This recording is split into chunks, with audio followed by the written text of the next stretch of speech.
Joined now by Vicki McKenna, a Wisconsin radio talk show host, and a very good one. I've had the privilege of being on her show many times. Vicki, thanks for joining us today. Thank you for inviting me, Duke. It's marvelous to be here, and hopefully we can do a few deep dives, maybe mini deep dives into some issues today. Yeah, I'm really glad we're going to be doing this. Is going to be a weekly feature we're going to be doing here, a podcast with Vicki McKenna, so we're excited as well. And we have a lot of shenanigans going on in the financial world. I know this story tickled you and me, actually, very much, because it's always nice to see our elite business overlords get it kind of stuck to them. Talk a little bit what's going on with this GameStop stuff. All right. Well, first off, this story is so great. It made me want to hug myself and everybody I came into contact with.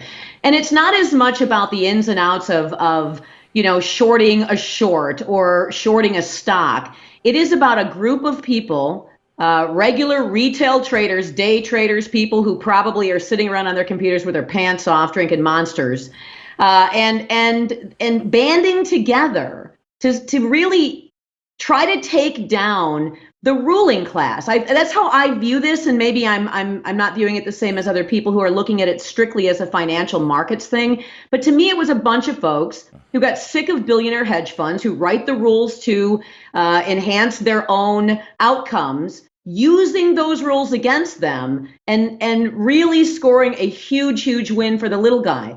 The elites did not like it. They weren't going to have it. You had, retail trading apps like Robinhood and E-Trade start to restrict the trades of GameStop and a handful of others like AMC, because these day traders, how dare they think that they're going to stick it to people who are trying to short a stock. You had the NASDAQ shut down the various stocks that were in play, potentially sticking the little guy with a huge loss, as they were attempting to just simply play by the same rules that the elites and the billionaires have been playing by for years. This story is still playing out. A lot of those traders are hanging onto those stocks. They're not selling them. Right now, the short is getting, the problem with the margin on the short is getting bigger and bigger and bigger, and the hedge funds are losing billions. Not a soul except Janet Yellen is shedding a tear for these folks today. And that's exactly right. These hedge fund managers, this is not a level playing field. This is why I think so many people are excited about this. And this is one of those rare issues, I think, that people on the left side of the spectrum, many of them, see it the same way we do. There's a lot of left-wing activists as well, not just conservatives, who like to see these people getting, these hedge fund managers who for about 30 years now, they've been putting their thumb on the scale, right? They've been sending out their flax. Their flax have been talking down certain stocks, talking down the economy, trying to force people to buy and sell, scare people, basically, particularly on places like MSNBC, where these hedge fund flax have had almost an unlimited access to people in this country to scare them to death, to try to make them panic, to make them unsure about the markets. All the while, the hedge fund managers are watching. When people start selling in the name of crisis, they buy, make billions of dollars. But here you have the script flips. Can you talk briefly, Vicki, about how they did what they did? How did these pantsless rebels, I think the V for Vendetta guy, right? Only the new trademark is boxers from the waist down. How did they go about it? How did they flip that script in terms of what they did in investing? They got together on a Reddit sub-forum, what they call subreddits. I'm not a Reddit person, but they got together on a forum and then had a sub-forum within the confines of Reddit. If you ever go and kind of lurk in that forum, it's madness. It's insanity. I mean, there are some people who don't have a lot of money to lose, who are throwing long, trying to get, filthy rich if they can, or they're going bust. It's a kind of a cowboy Wild West environment if you go into this forum, and that's where they organized it. You had some traders. So I think the main organizer was a financial advisor, honestly, but again, not a guy who was worth billions of dollars, who was basically organizing a way to save a stock of a company that a lot of them had an emotional tie to, and that was GameStop. This is where you used to be able to go rent games. Now you don't rent games, you download games, you stream games, however that works. And so, you had the hedge funders trying to short the stock and make $1 gazillion and basically wipe out the company. And these guys, there was some kind of, nostalgia for it, something like that. Some were just there looking to screw the hedge funders. And so it was all organized online. and it was executed with these trading apps like Robinhood or like E-Trade, something that maybe a lot of people are familiar with. But here's what I love more than anything, and you mentioned it: people on the left, people on the right. So this, in my mind, is sort of the way I'm conceiving this and the way it hit me right away. It's Occupy Wall Street meets the Tea Party, working together with a recognition, at least in this one instance, that this is us, we the people, versus what is an anointed and self-identified ruling class. How dare you, little guy, try to make a gazillion dollars using the exact same, rules and tools that we have been using to stick it to you, from the housing crash, to manipulating the death of companies. How dare you? And it hit the left and the right, not the organized left. I'm not talking about Antifa. I'm not talking about the folks that are propping up the Biden administration. I'm talking about rank and file people on the left, rank and file people on the right saw this the exact same way. And that is, we're not the ones making the rules. We are the ones that are losing because of the rules. And I think you can make an application of this sensibility to a number of different things that are going on right now, not the least of which are coronavirus restrictions and having this ruling class exempt themselves and impose upon us these enormous restrictions. In the case of the trading, the GameStop story, they would have busted every single one of those retail traders. CNBC was cheering it on. Janet Yellen was monitoring the situation. NASDAQ was trying to shut down trading on these stocks to bust the little guy.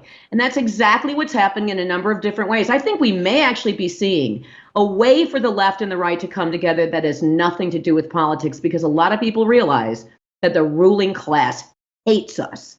They hate us, and they would see us destroyed in order to maintain their power. That gives me optimism. Yeah, and one thing we should point out we haven't yet, this was not illegal. There's nothing these Robinhoods, maybe I shouldn't use that term given how Robinhood's trying to shut them down, but there's nothing that these young entrepreneurs are doing that's illegal. It's something that the hedge fund managers, the high-end money people have been doing for decades. So here comes some, dirty, unwashed, not part of the club guys sitting down and making this happen using the same rules against them, and watch how fast they've tried to shut this down. You make another great point. I'd like to think something the left has learned a lesson that you and I know. Here you've got Joe Biden. He was supposed to be rescuing everything. He was going to be the progressive savior. And who does he appoint to head the Fed? Janet Yellen, right? This is a woman who is as deeply and as steeply invested in this crooked system as anybody else. A woman who has, over the decades, helped maintain the status quo, to punish people who violate the status quo. I mean, you said there are other issues, Vicki, that I think people are starting to wake up to. Well, the border is one of them. I mean, we know that border enforcement was important to Democrats, too. Many Democrats had that as their top three items. They wanted to see less illegal immigration. All of this because Donald Trump's personality was too much for them. But nevertheless, there are other places where I think you could have some real solidarity. You mentioned the coronavirus restrictions. So I hope so. I hope this is the kind of beginning to see that whether you've got a Republican or a Democrat in office, it doesn't really matter when it comes to these issues. There is the elite, and then there is the rest of us. Yeah, and that's why I think a lot of people are now starting to use the characterization of ruling class, elite ruling class. These are people who have decided there are betters. And if you look at the Republicans and the Democrats, there's the Republicans who are very comfortable with the idea that they are in control and they are in charge, and they are perfectly happy to work with Democrats who are willing to tear down this country as well, together, because they want to maintain power. And if we, the people, this is supposed to be a government of the people, by the people, for the people. Well, we, the people, have risen up in a number of different ways, and you have seen we, the people, slap down, be it 74 million people who voted for a guy that the elites could not abide because they couldn't take the Twitter. And here's the thing about Trump. They couldn't take the Twitter, they couldn't take the language, they couldn't take the style, because Donald Trump, though a billionaire, was not considered to be one of them. He wasn't erudite. He wasn't someone who is willing to, to hang out with the right people, to rub elbows. I mean, he'd rub elbows with reality TV stars or cabbies in the Bronx. It would, or the construction foremans on his projects. That's his world is taking into account a whole bunch of different types of people. And that is not something that, though he was a very, very wealthy man, that the elite, the wealthy elite, the educated wealthy elite could abide, because He was too comfortable sitting in a cafe with a person drinking a bad cup of coffee, or in a corner tavern in Wisconsin drinking a beer. That's how people who liked him viewed him. And you can't have that. You can't have an uprising of small p populism. Whether it be, based on what is going on with housing or the job market or coronavirus or whatever it is. You can't have that, just like they couldn't have it in the UK with Brexit. You can't have it in the United States here. But I think that Trump now gone, I don't think that the left will be able to use him as a poster child any longer for this, because it looks like the populism is here to stay. And again, that's why I have some optimism for the first time in a while. So I think even members of, people who would call themselves people of the left. I mean, look at Tucker Carlson hanging out with Glenn Greenwald, a man of the left. When you have people who are seeing, prisons opened and jails emptied out and nobody being prosecuted, and crime going up and the border situation, as you said, and coronavirus, that cuts across party lines pretty quickly.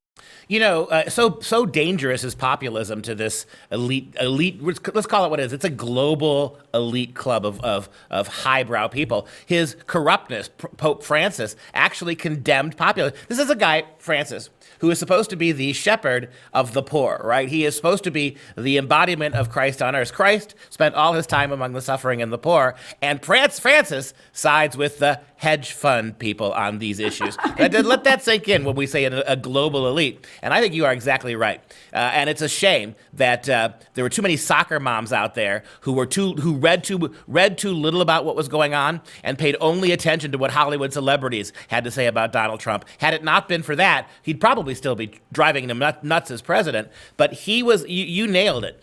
He was an outsider, right? And that's what they could not abide. And you think about what that means. That means all of Hollywood now is standing with the elites against the rest of us. They weren't defending principle. They're standing with the hedge fund managers who manage all their money, right? Same thing with the academics. All these university professors and teachers union people from the public schools talking about red for ed, and we find out what's it about. It's not about the kids. It's not about making education better. It's not about social justice. It's about protecting what we have. So many of these so-called social justice liberal organizations really were exposed in the last 4 years. Oh, I think so. And in the last 18 or 8 months in particular, I mean, mothers from the left, mothers from the right, neither one of their children are going to school in an actual classroom. I mean, look, you had Lori Lightfoot, a left-wing Democratic mayor from the city of Chicago, order the schools to reopen. The Chicago Teachers Union shows Lori Lightfoot that she doesn't run the city.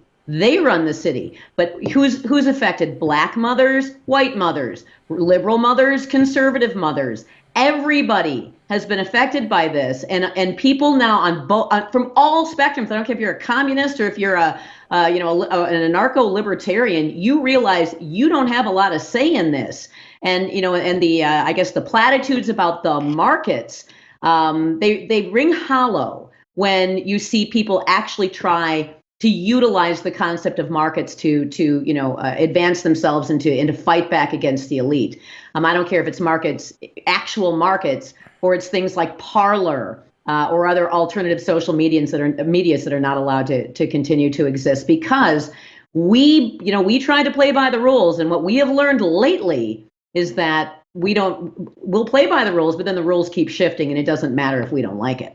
Yeah, and the last point you brought up, I want to be our final conversation point here. You hit on something again that now the other favor Donald Trump, even in defeat, Donald Trump did us a favor, and that favor is to expose the media and expose the elites. Now all of a sudden, Trump's been gone less than a month, and now all of a sudden we can open schools, right? Trump's been gone for less than a month, and all of a sudden now, all those things that we couldn't do, we're going to get a bailout, right? We're going to send checks out. All those things that the progressive elite was trying to stop from happening and blamed it all on Trump. Now that he's gone, notice the timing, right? People aren't stupid. Even people on the left recognize that this is a game, right? That all of the things that we were being told are great really aren't anymore. Suddenly, no one's responsible for the deaths of hundreds of thousands of America now that Trump's gone. It's not Biden's fault, right? A lot of people see through that. Oh, I agree. And I think the hypocrisy, which was already stacking up high and deep, is going to get a lot higher and a lot deeper, and I think a lot of folks are going to realize that maybe they bought into a giant steaming pile.